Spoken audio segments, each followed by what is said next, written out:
चलिए तो ऐसा करते हैं, क्विक रिकैप कर लेते हैं फटाफट से, फास्ट जितनी फास्ट हो सकता है, ताकि थोड़ा थोड़ा याद आ जाए एक ही पेज में।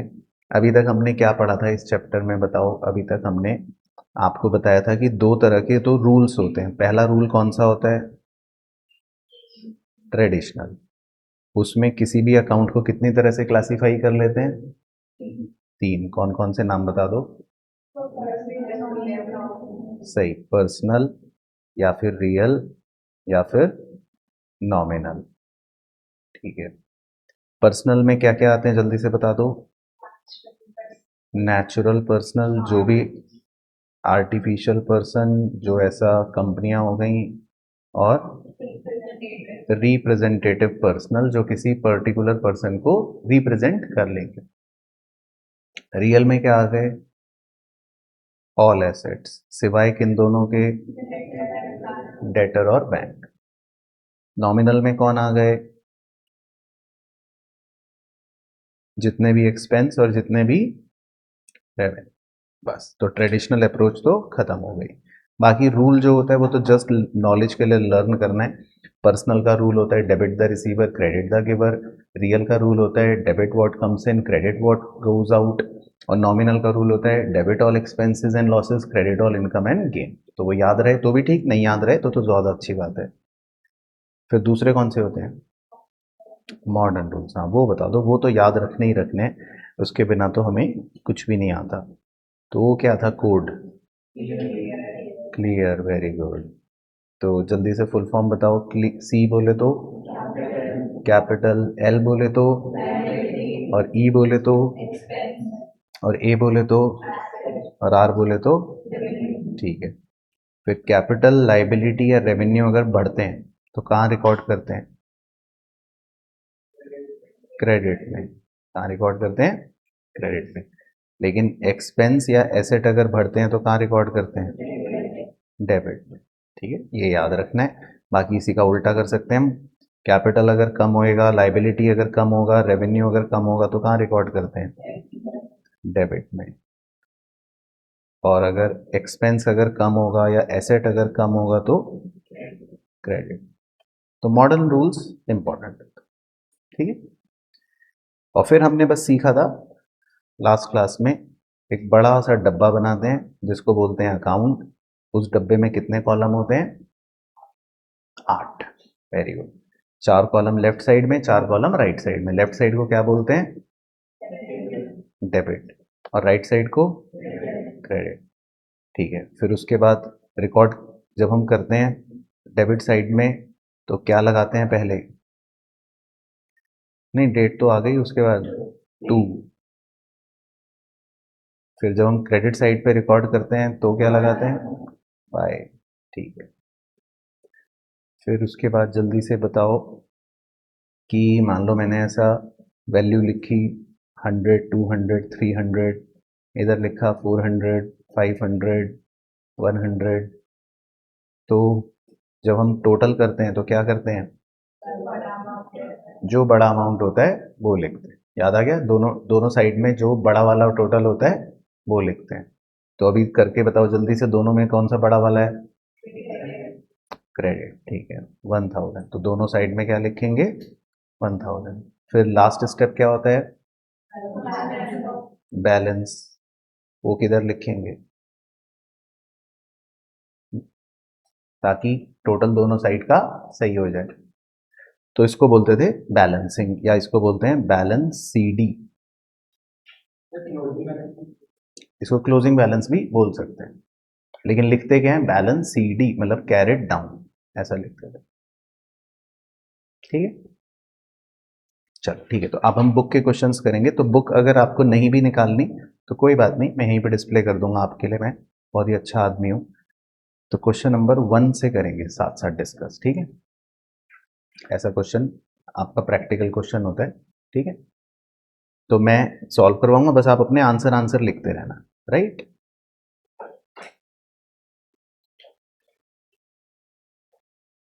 अच्छा, तो जैसे ये क्वेश्चन होता है, इसमें क्वेश्चन ऐसा पूछता है कि following accounts are being maintained in the books of Ramesh, classify them. ठीक है, क्लासीफाई करना है हमको into personal, real and nominal account. तो जैसे मैं एक डेमो में दे देता हूँ, जैसे फर्स्ट आंसर है, जैसे फर्स्ट में लिखा है लैंड एंड बिल्डिंग। तो अभी जैसे मैं सोचूंगा कि यार लैंड एंड बिल्डिंग तो एक एसेट होता है, ठीक है, ऐसा सोचूंगा। तो जब मुझे पता है कि ये एसेट होता है तो इसको मैं बोलूंगा क्या, रियल अकाउंट। ठीक है, तो फर्स्ट का आंसर हो गया रियल।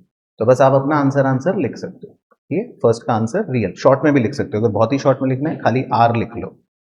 तो आर मतलब रियल, पी मतलब पर्सनल, एन मतलब नॉमिनल। ठीक है, चलो अब सेकंड से हम साथ साथ खेलेंगे। अभी सेकंड में लिखा है एक्साइज ड्यूटी।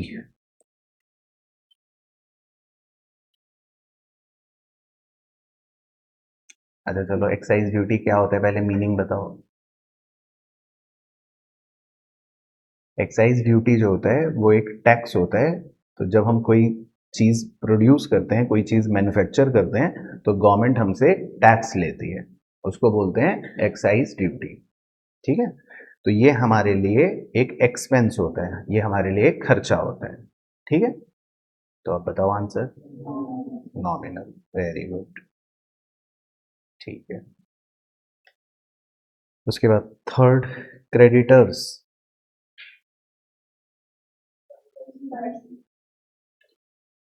क्रेडिटर कौन होता है, एक आदमी होता है ना।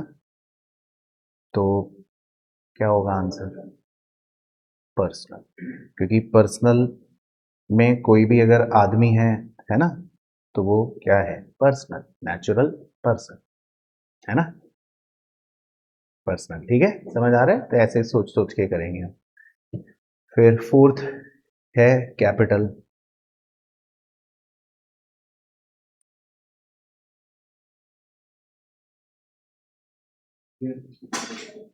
रियल में होते हैं सारे एसेट। तो हाँ, ये रिप्रेजेंटेटिव पर्सनल है, ये लिखवाया था आपको एग्जाम्पल के अंदर, क्योंकि ये किसको रिप्रेजेंट करता है, प्रोप्राइटर। कैपिटल किसको रिप्रेजेंट करता है, प्रोप्राइटर। तो ये रिप्रेजेंटेटिव पर्सनल होता है।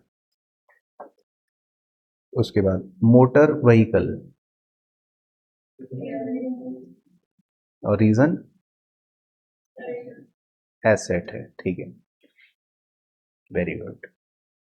उसके बाद गुडविल, और रीजन एसेट है। ठीक है, उसके बाद इन्वेस्टमेंट्स, और रीजन, हाँ ये एसेट होता है, मतलब जब हम इन्वेस्ट करते हैं अपना पैसा कहीं, जैसे तो कहीं पे भी हम अगर इन्वेस्ट करते हैं तो वो हमारा एक एसेट होता है। ठीक, उसके बाद है नेक्स्ट सैलरी, और रीजन एक्सपेंस, वेरी गुड, तो नॉमिनल। उसके बाद डेटर, और रीजन पर्सन होता है, एक नेचुरल पर्सन होता है। ठीक है, उसके बाद बैड डेट, और रीजन, हाँ ये एक्सपेंस होता है, बैड डेट हमने चैप्टर 2 में एक टर्म पढ़ा था। ठीक है,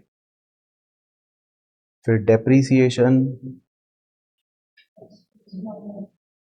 ये एक्सपेंस होता है ना, ये भी हमने पढ़ा था ना कि हमारे वैल्यू में गिरावट हो जाती है एसेट में, डेप्रीसिएशन। उसके बाद वेजेस, ये भी एक्सपेंस होता है, तो नॉमिनल। उसके बाद रिपेयर, ये भी एक्सपेंस होता है, नॉमिनल। उसके बाद रमेश ए डेटर, पर्सनल, क्योंकि ये तो एक आदमी का नाम आ गया, तो पर्सनल।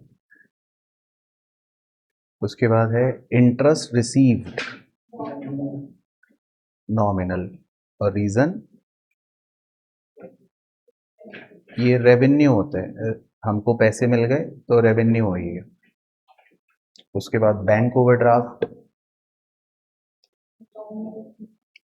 और रीजन, नहीं ये खर्चा नहीं है, लोन है ये तो। हाँ, तो नॉमिनल तो नहीं है। बैंक ओवरड्राफ्ट क्या होता है? बैंक ओवरड्राफ्ट होता है, नहीं बैंक ओवरड्राफ्ट को मीनिंग पूछ रही है क्या होता है। जब आप अपने पैसे बैंक में जमा करते हो, मान लो 100 रुपी, तो कभी कभी आप बैंक से बोलते हो कि मैं विड्रॉ करना चाहता हूँ, तो बैंक कहता है ठीक है आप विड्रॉ कर लो। लेकिन कभी कभी बैंक आपको ये सुविधा दे देता है, फैसिलिटी दे देता है कि आप ज़्यादा पैसे भी विड्रॉ कर सकते हो। तो अगर आपने डिपॉजिट से ज़्यादा पैसे विड्रॉ कर लिए, तो इसको बैंक ओवरड्राफ्ट बोलता है 20 रुपी। तो ओवरड्राफ्ट का मतलब होता है आपने बैंक से 20 रुपए एक्स्ट्रा विड्रॉ कर लिए, तो that is known as bank overdraft. तो उसको रीपे करना होगा। नहीं वो तो, उससे हमें मतलब नहीं। हाँ, तो ऐसी भी हो सकता है, विद इंटरेस्ट भी हो सकता है, मतलब वो तो हमारे कॉन्सेप्ट के दायरे के बाहर की बात हो गई। लेकिन लाइबिलिटी है ना हमारे लिए, तो हमको तो रीपे करना पड़ेगा। तो क्या है ये बैंक ओवरड्राफ्ट?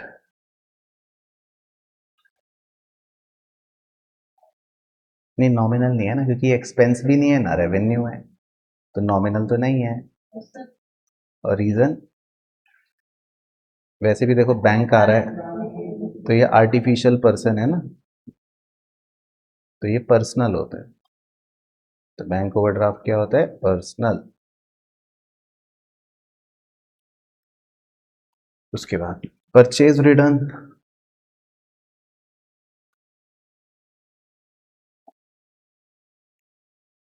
परचेज रिटर्न मतलब सामान जो खरीदा अभी वापस लौटा दिया।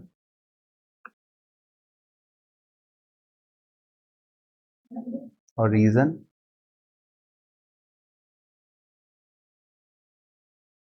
मतलब तुक्का तो कोई भी मार सकता है ना, रीजन नहीं, लॉस नहीं है।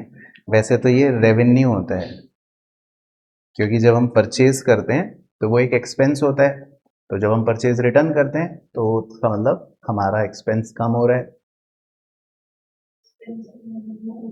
भी कह सकते हैं आप। उसके बाद ड्राइंग्स, ड्राइंग्स तो पता ही है ना आपको, प्रोप्राइटर पर्सनल यूज के लिए पैसा विड्रॉ करता है, ड्राइंग्स वो क्या होता है?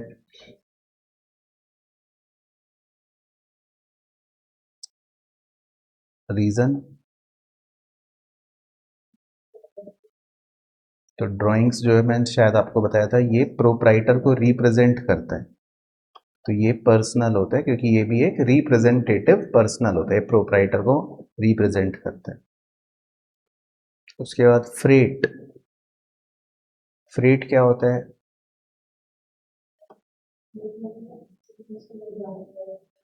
किसी चीज को ले जाने का खर्चा। तो क्या हो गया? नॉमिनल, क्योंकि ये एक एक्सपेंस होता है, तो जो भी एक्सपेंस होगा वो क्या होएगा? नॉमिनल। तो फ्रेट मतलब होता है किसी चीज को ले जाने का खर्चा। ठीक है, तो आपने कोई टेलीविजन खरीदा और शोरूम वाले को बोला कि भैया यहाँ घर तक भेज दो, तो ऐसा उसका कोई खर्चा हो गया, तो उसको फ्रेट बोलते हैं। रिटर्न इनवर्ड्स, क्या है रिटर्न इनवर्ड्स? मतलब होता क्या है रिटर्न इनवर्ड, पहले तो यही बताओ, इसका मीनिंग क्या है रिटर्न इनवर्ड का?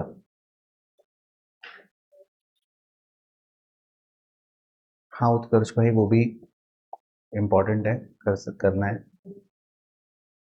क्या होता है रिटर्न इनवर्ड? Cell return. तो आप जब गुड्स बेचते हो तो सेल हो जाती है, अगर वो गुड्स वापस आ गए तो सेल रिटर्न हो। तो क्या होगा ये बताओ? नॉमिनल, क्योंकि ये एक एक्सपेंस हो गया। तो क्योंकि जब हम सेल करते हैं तो मतलब रेवेन्यू हो गया, तो सेल कम हो गई तो मतलब एक्सपेंस हो गया। ठीक है, चलो, तो ये बेसिकली आंसर्स हो गए। तो इसमें मतलब कुछ कुछ अकाउंट्स जो हैं वो पर्सनल भी हैं, कुछ कुछ अकाउंट्स रियल भी हैं, कुछ कुछ अकाउंट्स नॉमिनल हैं, ठीक है ना। तो यहाँ पर देखो वैसे इन्होंने आंसर भी दे रखे हैं। तो खैर जो हमने डिस्कस करे, तो जो भी येलो कलर के आपको दिख रहे हैं वो सारे रियल हैं, जो ग्रीन कलर के दिख रहे हैं वो सब नॉमिनल है, और जो ब्लू कलर के दिख रहे हैं वो पर्सनल। ठीक है, चलो एक और करते हैं, इसी तरह का एक और क्वेश्चन आता है, क्वेश्चन नंबर 3। अभी इसमें हमको क्लासिफाई करना है ये मॉडर्न वाली अप्रोच, क्लियर वाली approach, asset, liability, capital, revenue और एक्सपेंस, क्लियर वाली अप्रोच के हिसाब से, ठीक है। चलो, तो 1 से बताना। प्लांट एंड मशीनरी एसेट, ठीक है, तो खाली ए लिख लेना है। उसके बाद बैंक लोन लाइबिलिटी, ठीक है। उसके बाद सेल्स रेवेन्यू, सही है।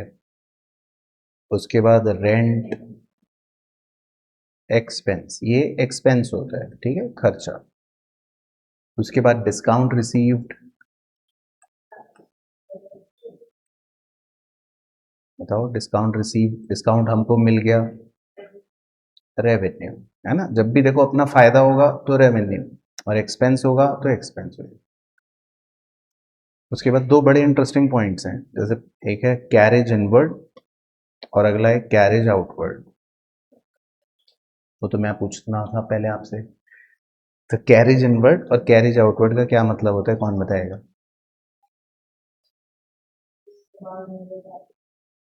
और कैरेज आउटवर्ड, वेरी गुड। तो कैरेज इनवर्ड, कैरेज का मतलब होता है, एक ऐसा समझ लो, कैरेज का मतलब तो होता है सामान। अब सामान अगर आपकी फैक्ट्री में आ रहा है, तो मान लो एक कोई मजदूर इस सामान को खींच खींच के खींच खींच के खींच खींच के खींच खींच के आपकी फैक्ट्री में लाया, तो वो आपसे पैसे लेगा, तो वो खर्चे को बोलते हैं कैरेज इनवर्ड। लेकिन अगर अब आपको अपना सामान बेचना है, अपना सामान शोरूम में लेकर जाना है, तो मजदूर इस सामान को फैक्ट्री से निकाल के लेके जाएगा, शोरूम तक रख कर आएगा। तो अगर सामान आपकी फैक्ट्री से बाहर जा रहा है, तो उसने पैसे लेगा वो 100 रुपये, तो वो क्या हो गया, कैरेज आउटवर्ड। तो कैरेज का मतलब होता है सामान, ये कैरेज है, मतलब शॉर्ट में या सिंपल भाषा में। और इनवर्ड मतलब अंदर आ रहा है, और आउटवर्ड मतलब बाहर जा रहा है। लेकिन चाहे अंदर आए सामान चाहे बाहर आए, मजदूर तो 100 रुपये लेगा। तो ये दोनों ही हमारे लिए क्या है, एक्सपेंस। हाँ, ये दोनों ही हमारे लिए क्या है, एक्सपेंस। तो समझ गए दोनों के मीनिंग, कैरेज इनवर्ड और कैरेज आउटवर्ड। तो ये दोनों हमारे लिए क्या होते हैं, एक्सपेंस। और डिस्काउंट रिसीव्ड होता है रेवेन्यू, ठीक है भव्या। कैपिटल तो सिर्फ कैपिटल ही होती है, कैपिटल का ना इसमें सिर्फ एक ही आंसर होता है, कैपिटल क्या होती है, सिर्फ कैपिटल। तो और कुछ भी चीज कैपिटल नहीं होती। उसके बाद परचेज क्या होता है, एक्सपेंस। परचेज मतलब जब आप सामान खरीदते हो तो एक्सपेंस हो जाता है। फिर वेजेस, ये भी एक्सपेंस। फिर एडवांस इनकम, एडवांस इनकम का मतलब है आपको पैसे एडवांस में जल्दी मिल गए, वेरी गुड, लाइबिलिटी।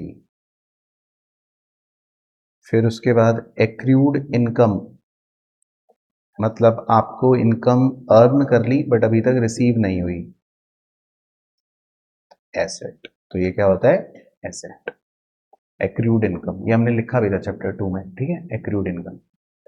उसके बाद गुडविल, एसेट। उसके बाद फर्नीचर एंड फिक्सचर, ये भी एसेट होता है बिजनेस के लिए, फर्नीचर और फिक्सचर भी, मतलब फर्नीचर की तरह छोटा भाई, वो भी एसेट होता है। उसके बाद आउटस्टैंडिंग एक्सपेंस, लाइबिलिटी। इसका मतलब होता है आपने अभी तक एक्सपेंस पे नहीं करा, ठीक। और लास्ट है कैपिटल, तो कैपिटल तो क्या है, कैपिटल। ठीक है, तो क्लियर हो गया मॉडर्न क्लासिफिकेशन। तो कोई भी एक क्वेश्चन एग्जाम में ऐसा वाला आ जाता है, तो या तो ट्रेडिशनल क्लासिफिकेशन पूछ लेगा या मॉडर्न क्लासिफिकेशन पूछ लेगा। ओके हो गया। अच्छा, तो ये तो आसान क्वेश्चन हो गया। अभी देखते हैं क्वेश्चन नंबर 5, ये इंपॉर्टेंट है। ऐसा क्वेश्चन एग्जाम में आ जाता है, क्वेश्चन नंबर 5। हाँ हाँ कर दूंगा। तो क्वेश्चन नंबर 5 में लिखा है ऑन विच साइड। तो पहले तो ये बताओ कितनी साइड्स होती हैं, दो। हाँ, तो दो साइड्स होती हैं, एक साइड को क्या बोलते हैं, डेबिट, जो लेफ्ट वाली साइड होती है, और दूसरी साइड को क्या बोलते हैं, क्रेडिट। तो आपको ये बताना है कि कौन सी साइड पर, on which side will the decrease, decrease का मतलब अगर कोई भी चीज कम होगी, the following account will be recorded. तो पहले रूल लगाने से पहले रूल को रिवाइज कर लेते हैं ना, नहीं तो हमको याद ही नहीं रहेगा। तो एक बार मॉडर्न रूल दोबारा से लिख लेता हूं, कैपिटल, लाइबिलिटी, एक्सपेंस, एसेट और रेवेन्यू। फिर अभी आपसे डिक्रीज वाला पूछ लेता हूं, कैपिटल और लाइबिलिटी और रेवेन्यू अगर डिक्रीज होता है, ठीक है, तो कौन सी साइड पे लिखते हैं, तो कौन सी साइड पे लिखते हैं, डेबिट। और एक्सपेंस अगर डिक्रीज होता है या एसेट अगर डिक्रीज होता है, तो कौन सी साइड पे लिखते हैं, क्रेडिट। तो समझ गए ये वाला रूल। ठीक है, तो अभी हम आंसर उस हिसाब से बता पाएंगे। तो देखो, क्वेश्चन ने पूछा है also state the nature of the account. तो जैसे पहला डेमो मैं कर देता हूं। पहले में लिखा है कैश, तो अभी कैश का नेचर क्या है, एसेट। तो मैं ऊपर से रूल देख लूंगा, तो एसेट अगर डिक्रीज हो रहा है तो कौन सी साइड पे लिखना है, क्रेडिट। तो आंसर हो गया एसेट और डैश क्रेडिट। तो आप भी लिख लो, ठीक है। तो फर्स्ट का आंसर लिख लो, कैश का आंसर लिख लो एसेट डैश क्रेडिट। ठीक है, समझ आ गया। तो ऐसे बताने हैं अब आंसर। फिर सेकंड है बैंक ओवरड्राफ्ट, लाइबिलिटी, और ऊपर से आंसर देखो, डेबिट। वेरी गुड, समझ आ रहा है रूल कैसे अप्लाई करते हैं। फिर थर्ड लिखा है आउटस्टैंडिंग सैलरी पेड।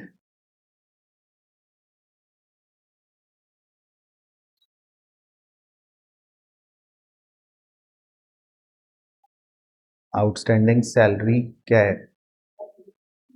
लाइबिलिटी। हाँ, लाइबिलिटी। क्यों, आउटस्टैंडिंग सैलरी मतलब क्या होता है एक तरह से,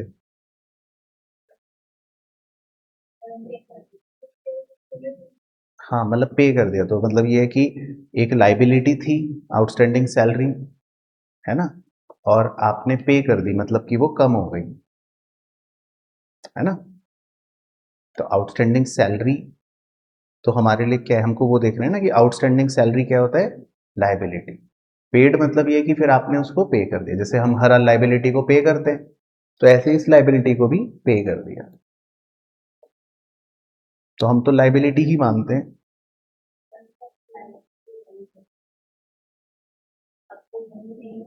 हाँ, तो अब तो इसीलिए तो लाइबिलिटी कम हो गई ना, क्योंकि अब ये नहीं रही। तो मतलब लाइबिलिटी थी लेकिन अब क्या हो गई, कम हो गई, खत्म हो गई। तो किस साइड रिकॉर्ड कर लेंगे, डेबिट। उसके बाद लिखा है आउटस्टैंडिंग रेंट।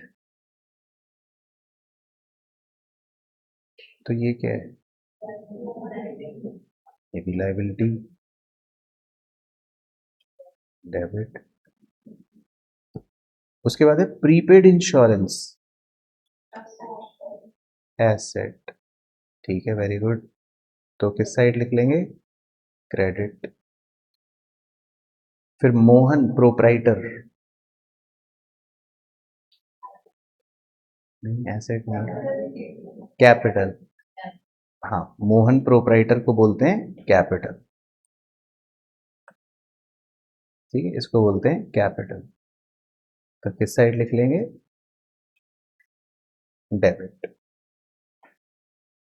ठीक है, चेक कर लेते हैं एक बार। तो देखो फर्स्ट का आंसर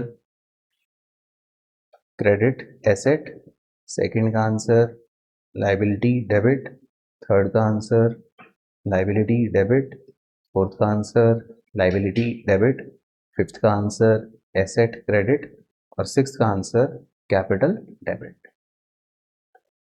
तो समझ गए कैसे रूल लगाना है। तो मॉडर्न रूल के हिसाब से पहले क्लासिफाई कर लिया और फिर हमको उसका रूल पता होना चाहिए। ठीक है, अच्छा ठीक है। तो अब एक क्वेश्चन मैं कराऊंगा आपको, क्वेश्चन नंबर 7, ठीक है। तो इस पर आप इम्पोर्टेंट मार्क कर लें, ठीक है। तो ये वाला क्वेश्चन जो है ये एग्जाम के लिए इम्पोर्टेंट है। तो ये सिर्फ एक ही क्वेश्चन है इस तरह का, मतलब इस वैरायटी का एक ही क्वेश्चन है, तो इसीलिए थोड़ा सा इम्पोर्टेंट क्वेश्चन है। तो ये मैं आपको सिखा देता हूँ कैसे करना है।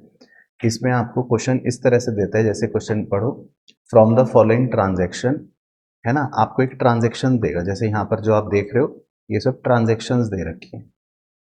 फिर क्वेश्चन इसमें बहुत सारी चीज़ें पूछते हैं, कहता है state the nature of account and state which account will be debited and which account will be credited, ऐसे पूछता है, ठीक है ना।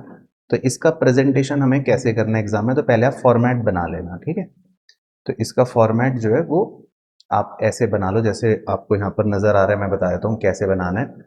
इसमें आपको टोटल 6 कॉलम्स बनाने हैं, ठीक है। तो आप भी बना लो पहले साथ साथ। पहला कॉलम है सीरियल नंबर, ठीक है, पहला कॉलम है सीरियल नंबर।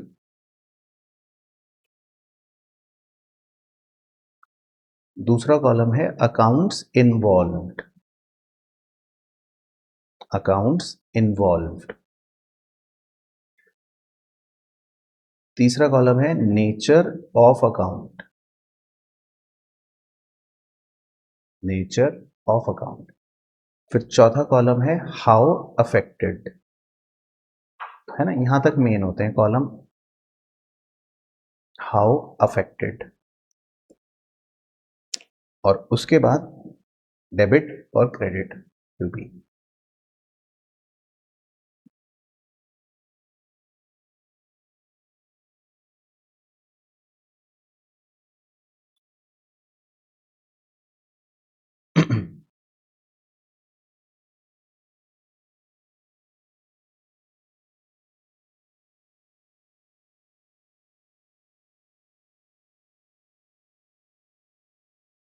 ठीक है, बना लिया कॉलम पहले, ठीक है। अभी नीचे जो लेंथ होती है उसकी, हमें हर सीरियल नंबर में 2 लाइंस चाहिए होती है, तो मतलब हर सीरियल नंबर के लिए आपको 2 2 लाइन लगती हैं। तो जैसे जितनी टोटल ट्रांजेक्शन्स है, मान लो 1 2 3 4 5 6 7 7 ट्रांजेक्शन्स है ना, तो 7 ट्रांजेक्शन नंबर्स लिखेंगे 1 2 3 4 5 6 7, और हर ट्रांजेक्शन में हमको 2 लाइन चाहिए होती है। तो जैसे मैं पहला एक डेमो में करके दिखाता हूँ, फिर धीरे धीरे हम नेक्स्ट में साथ में करेंगे। बना लिया फॉर्मेट,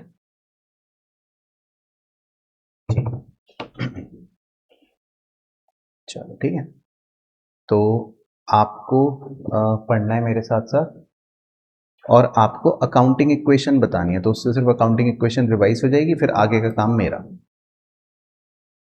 तो जैसे फर्स्ट ट्रांजैक्शन में लिखा है Manu started business with cash, तो बताओ अकाउंटिंग इक्वेशन। कैश में प्लस और कैपिटल में प्लस, ठीक, 1 लाख, यही करते हो आप, ठीक है। तो अब पहले देखना फिर नोट करना। तो जब हम क्वेश्चन ट्रांजैक्शन में पूछता है अकाउंट्स इन्वॉल्व्ड, तो देखो पहले मेरा देखना मैं क्या लिख रहा हूँ, एक लिखता हूँ मैं कैश और एक लिखता हूँ मैं कैपिटल। तो सबसे पहले मुझे ये लिखना है कि इसमें कौन से दो अकाउंट इन्वॉल्व है ना, तो आप भी लिख सकते हो, एक हो गया कैश और एक हो गया कैपिटल, दो अकाउंट इन्वॉल्व हो रहे हैं। फिर उसके आगे हमें बताना होता है इसका नेचर क्या है, क्लियर के हिसाब से। तो ये आप मुझे बताओ क्लियर के हिसाब से कि कैश का नेचर क्या है। कैश का नेचर क्या है, एसेट, क्लियर के हिसाब से, है ना, मॉडर्न क्लासिफिकेशन। और कैपिटल का नेचर क्या है, कैपिटल, ठीक है, ओके हो गया। फिर हाउ इफेक्टेड जो होता है, हाउ इफेक्टेड, ये बेसिकली वो अकाउंटिंग इक्वेशन है जो मैंने आपसे पूछी। अब आपने बोला था सर कैश में प्लस और कैपिटल में प्लस, ये बोला था, तो बस हम लिखते प्लस नहीं है, हम प्लस की जगह लिखते हैं इंक्रीज। ऐसी कैपिटल में आपने कहा था प्लस, प्लस की जगह लिखेंगे इंक्रीज।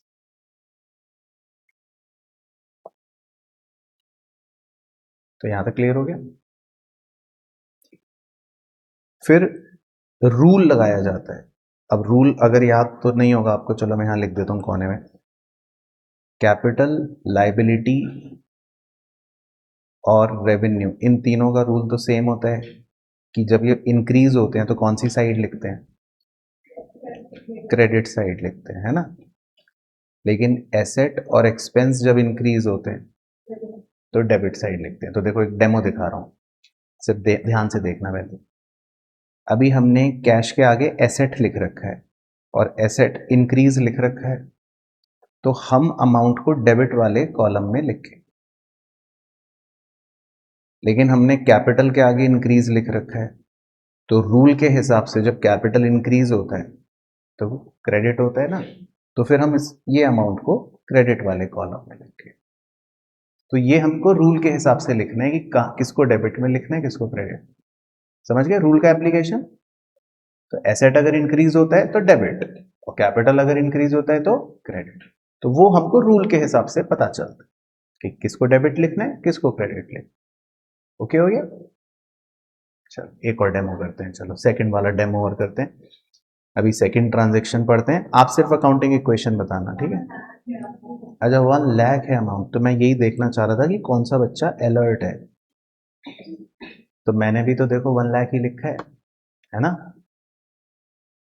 अच्छा उसके बाद सेकंड, तो अकाउंटिंग इक्वेशन बताना है, he purchased furniture for business 20,000। Accounting equation बताओ। वेरी गुड, कैश में माइनस और फर्नीचर में प्लस, वेरी गुड, है ना। यही होगी अकाउंटिंग इक्वेशन।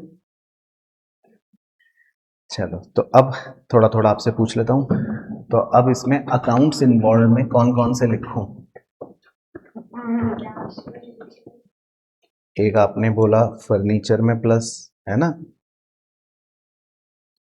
और एक आपने बोला कैश में माइनस, तो दो अकाउंट इन्वॉल्व हो गए, फर्नीचर और कैश, राइट। अब इनका दोनों का नेचर बताओ, फर्नीचर का नेचर क्या है, एसेट, और कैश का एसेट। फिर अकाउंटिंग इक्वेशन में आपने फर्नीचर में क्या बोला, इंक्रीज, प्लस बोला तो इंक्रीज हो गया, प्लस मतलब इंक्रीज, और कैश में डिक्रीज, ठीक। अब रूल लगाते हैं, फर्नीचर मतलब एसेट इंक्रीज हो रहा है तो कौन सी साइड लिखेंगे,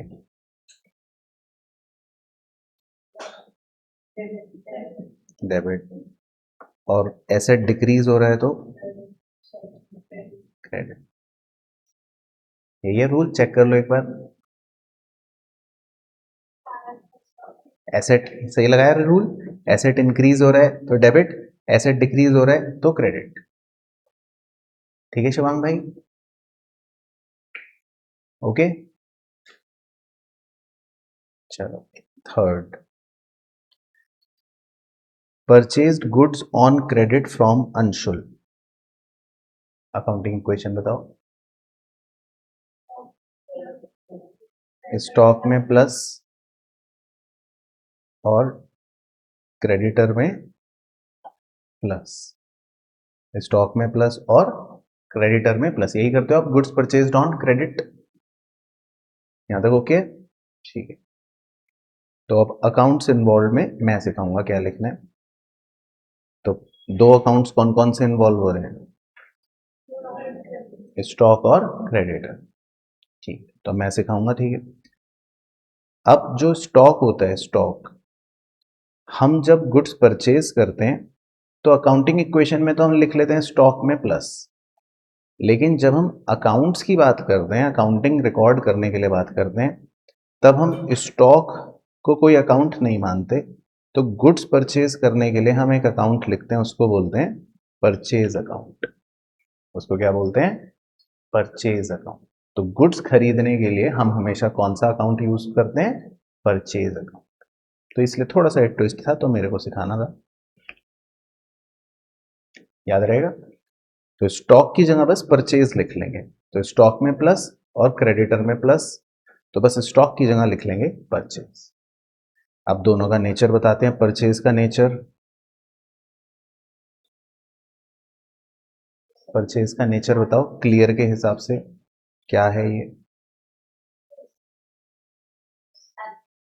एसेट नहीं है, एक्सपेंस। हाँ, तो परचेज जो होता है वो एक्सपेंस होता है, और क्रेडिटर लाइबिलिटी। सही। फिर आपने क्या बोला था? प्लस बोला था शायद, है ना? तो दोनों में ही प्लस हो गया, तो ठीक है। अब कितने रुपीस था? 6000। तो अब देखो रूल, एक्सपेंस अगर इंक्रीज होता है तो डेबिट, और लाइबिलिटी अगर इंक्रीज होता है तो क्रेडिट। यही है रूल। ठीक, तो समझ आ रहा है यहां तक? तो अब एक आपको दूं ट्राई करने के लिए, फोर्थ पूरा। चलो, तो फोर्थ आपको देता हूं, ट्राई करना है। पहले अकाउंटिंग इक्वेशन बताना। Paid to his creditor Anshul, अभी उसने अंशुल क्रेडिटर को पे कर दिया। तो accounting equation, cash minus, very good, creditor minus. चलो ठीक है, तो 2 सेकंड मतलब 2 मिनट आपको देता हूँ, ट्राई करो। 2000 रुपीज है, कैश माइनस और क्रेडिटर माइनस। तो पूरा एक बार अपने आप रिकॉर्ड करके देखो कैसे करोगे। कैश माइनस और क्रेडिटर माइनस।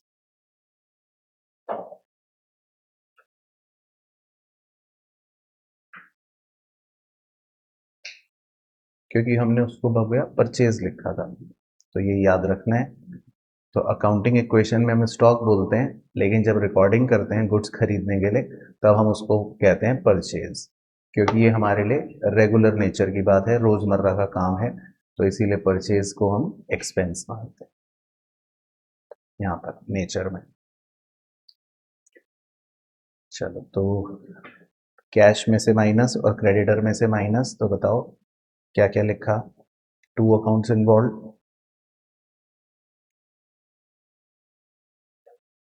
एक तो क्रेडिटर इन्वॉल्व हो रहा है अकाउंट, और दूसरा कैश, ठीक है।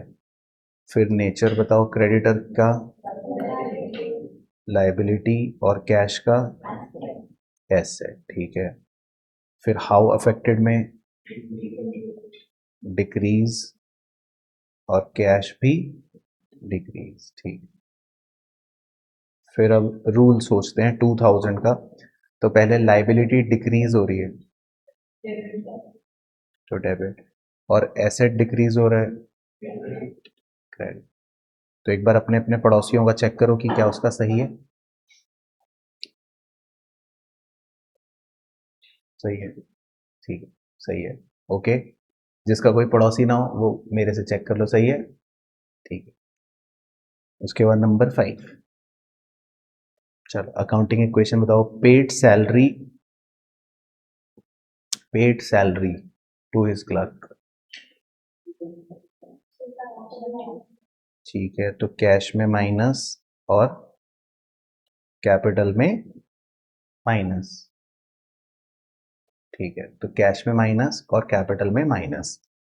चलो तो 1000, ठीक है, तो मैं सिखाऊंगा। तो दो अकाउंट कौन कौन से इफेक्ट होंगे? तो कैश होगा एक, तो चलो वो ठीक है। अब अगर मैं दूसरे वाले में थोड़ा सा ट्विस्ट करूं तो आपको अजीब तो नहीं लगेगा? आपको बुरा तो नहीं लगेगा? लगेगा बुरा? चलो तो अच्छी बात है, बुरा लगना चाहिए। तो ट्रांजैक्शन क्या थी? पेड सैलरी, ठीक है। तो अभी हम कैपिटल में से माइनस कर रहे हैं, वो तो अकाउंटिंग इक्वेशन में कर रहे हैं, लेकिन उसका रीजन क्या होता था? सैलरी एक एक्सपेंस है, ऐसा बोलते हैं ना कि नुकसान हो गया। तो अभी क्योंकि हमको अकाउंट शो करना है कि भाई कौन सा अकाउंट है, तो अभी हम कैपिटल नहीं लिखेंगे, तो क्या लिखेंगे? Salary, right. तो हम दो अकाउंट जब लिखेंगे तो कैपिटल की जगह क्या लिखेंगे? सैलरी,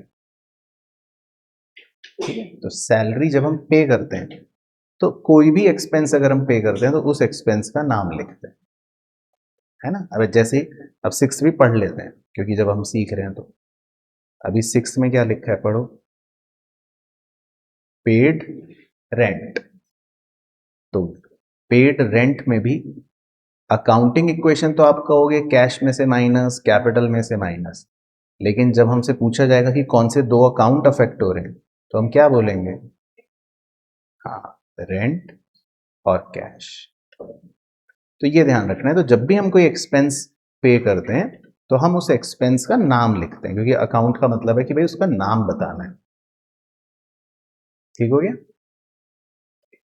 अच्छा, अब नेचर बताओ, सैलरी का नेचर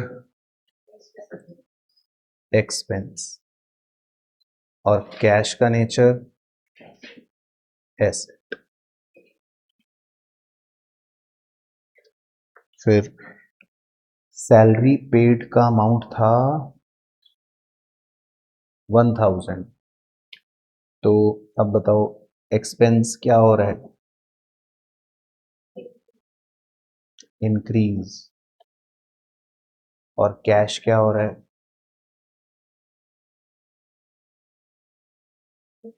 कैश डिक्रीज, ठीक है। तो अब रूल लगाते हैं, एक्सपेंस अगर इंक्रीज होगा तो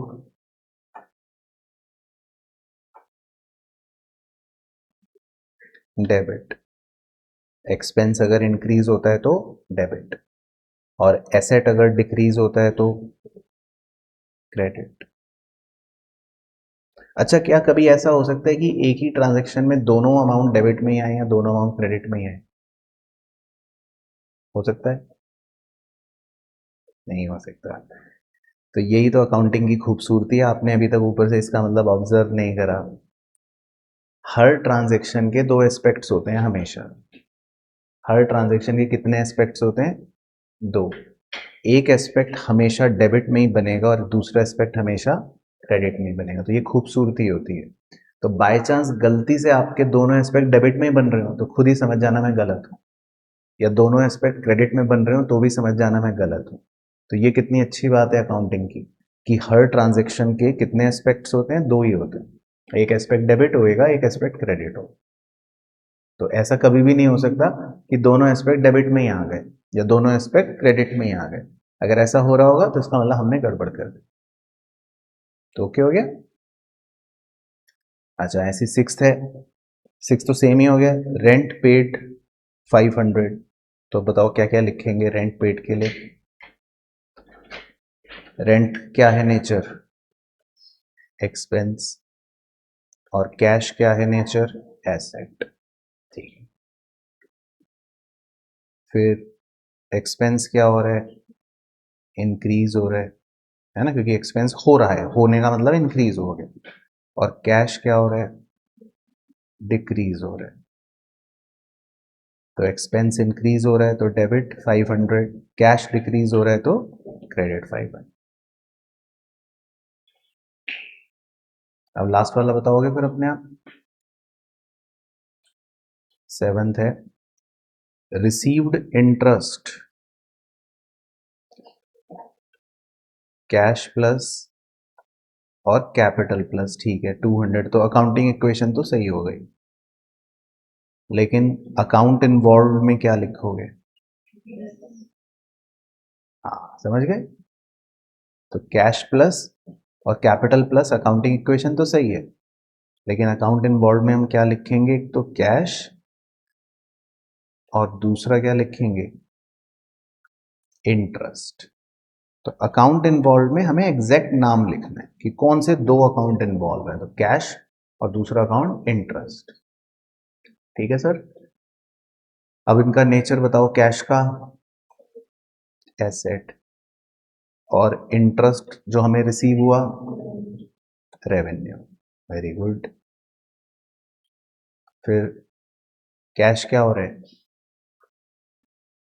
इंक्रीज, और रेवेन्यू भी क्या हो रहा है? इंक्रीज।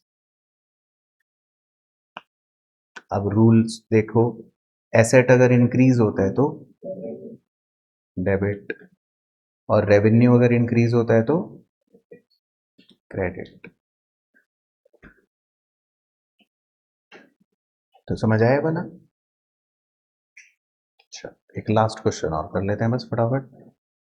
तो ये वाला 7th क्लियर हो गया। अच्छा, तो लास्ट क्वेश्चन इजी क्वेश्चन है। इसमें आपको एक टी शेप वो बनाना है, कैश अकाउंट। ठीक है, मतलब टी शेप कैश अकाउंट बनाना है। तो ये जैसे हमने बनाया था ना, लास्ट लेक्चर में सीखा था, तो वैसा बनाना है। Open a T shape cash account.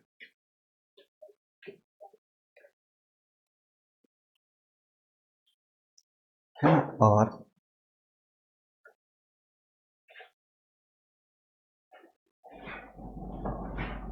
उसका फॉर्मेट याद है ना,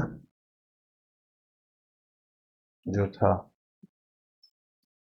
4 कॉलम लेफ्ट में, 4 कॉलम राइट में।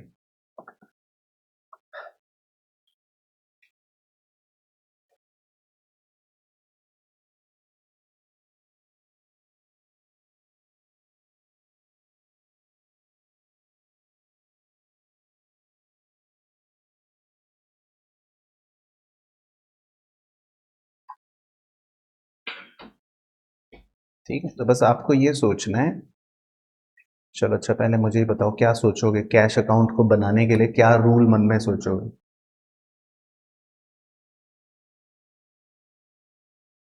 बताओ क्या रूल मन में सोचोगे?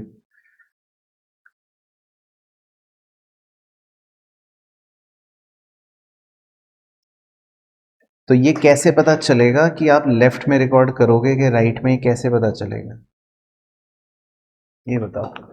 रिकॉर्ड तो करना है, लेकिन लेफ्ट में कैसे, कब करोगे और राइट में कब करोगे, ये कैसे पता चलेगा? तो सीखो। सबसे पहले क्या सिखाया है, इससे पूछो कि तुम कौन हो। बोलो, क्या पूछोगे? तुम कौन हो, तो वो क्या आंसर देगा? बोलो। एसेट नहीं, वो कह रही है कैश। कैश से तो पूछना है कि तुम कौन हो, वो कह रहा है कैश। तो कैश से पूछोगे कि तुम कौन हो, तो वो क्या बोलेगा? एसेट। हाँ ठीक है, क्योंकि पूरी दुनिया में 5 ही क्लासिफिकेशन मॉडर्न वाली।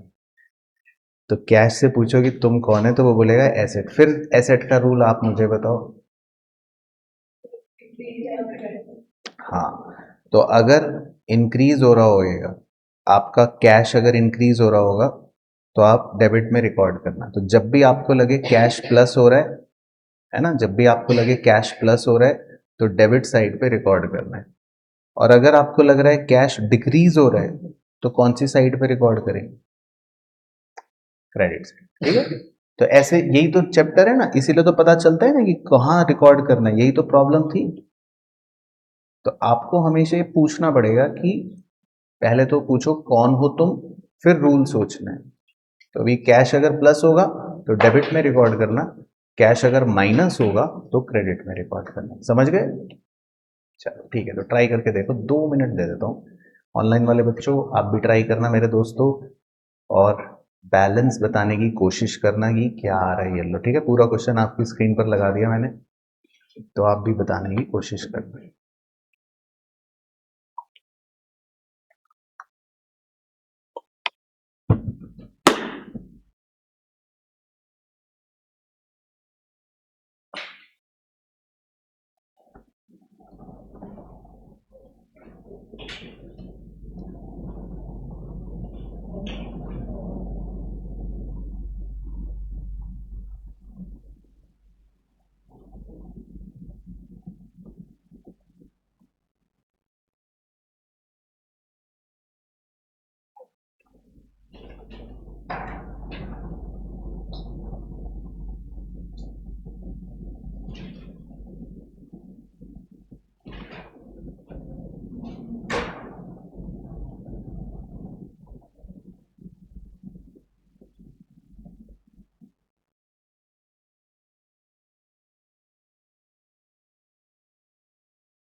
हाँ, हो गया।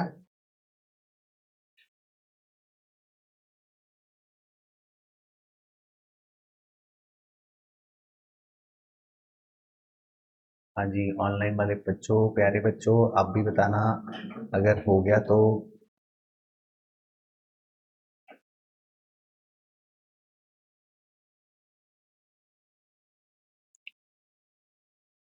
चलो ऐसा करता हूँ, पहले ये पूछ लेता हूँ कि कैश प्लस कब हो रहा है और माइनस कब हो रहा है, पहले ये पता चल जाए। Gurman started business with cash, चलो इसमें बताओ आपके हिसाब से क्या हो रहा है। कैश प्लस, चलो वेरी गुड, तो कम से कम इतना तो सही हो रहा है। फिर उसके बाद परचेज्ड गुड्स में बताओ कैश क्या हो रहा है। कैश माइनस, ठीक है, चलो वेरी गुड। एक बार देखते रहना सही चल रहा है यहाँ तक। सोल्ड गुड्स, गुड्स बेच दिए तो कैश क्या होगा। Plus, very good. Paid rent, very good. Paid salaries, very good. Withdrew for personal use, minus, क्योंकि इसकी अकाउंटिंग इक्वेशन होती है ना ड्राइंग्स की, कैश में माइनस और कैपिटल में माइनस। तो तो सही है, तो ब्लू कलर कर देता हूं। ब्लू कलर वाली चीजें माइनस हो रही हैं, तो इनको कौन सी साइड रिकॉर्ड करोगे। जो माइनस वाली चीजें हैं उनको कौन सी साइड रिकॉर्ड करोगे। Credit side. और जो येलो कलर वाली चीजें हैं जो इंक्रीज हो रही हैं, येलो कलर वाली को कौन सी साइड रिकॉर्ड करोगे। डेबिट। तो आपको समझ आया पहले साइड्स को कैसे पहचानना है, रूल के हिसाब से, है ना। ठीक है, तो कर ली रिकॉर्ड। क्या आ रहा है टोटल। 64,000 और बैलेंस सीडी। श्योर। तो बुक वालों का चेक कर लें एक बार। तो बुक वालों का भी वैसे सही आ रहा है बैलेंस 42,000। तो सही आ रहा है और मेरा भी सही आ रहा है, तो इसका मतलब मैं भी होशियार हूँ, आप भी होशियार हो और बुक वाले भी होशियार हैं। हाँ, मैंने वो नहीं लिखा, मैं गलती तो नहीं निकाल रही मेरी। हाँ, वो मैंने बस ऐसे ही, मैंने तो जल्दी जल्दी में कर लिया, लेकिन ऐसे आपके लिए लिख लेता हूँ। तो टू कैपिटल ऐसा लिखा होएगा आपने, है ना। टू सेल ऐसा लिखा होएगा आपने। बाय, नहीं, सेल लिखते हैं, सेल। गुड्स बेचे थे ना, बाय परचेज ऐसा लिखा होएगा आपने, बाय रेंट ऐसा लिखा होएगा आपने, बाय सैलरीज ऐसा लिखा होएगा आपने, बाय ड्राइंग्स, और लास्ट वाले को क्या लिखा होएगा, बाय बैलेंस शीट। इनके बाद अकाउंट भी डाल सकते हैं, बिल्कुल डाल सकते हैं, इनफैक्ट डाल भी देना चाहिए। तो मैंने तो थोड़ा सा ऐसे ही गंदा काम करा था, तो नहीं डालना, बट हाँ डाल सकते।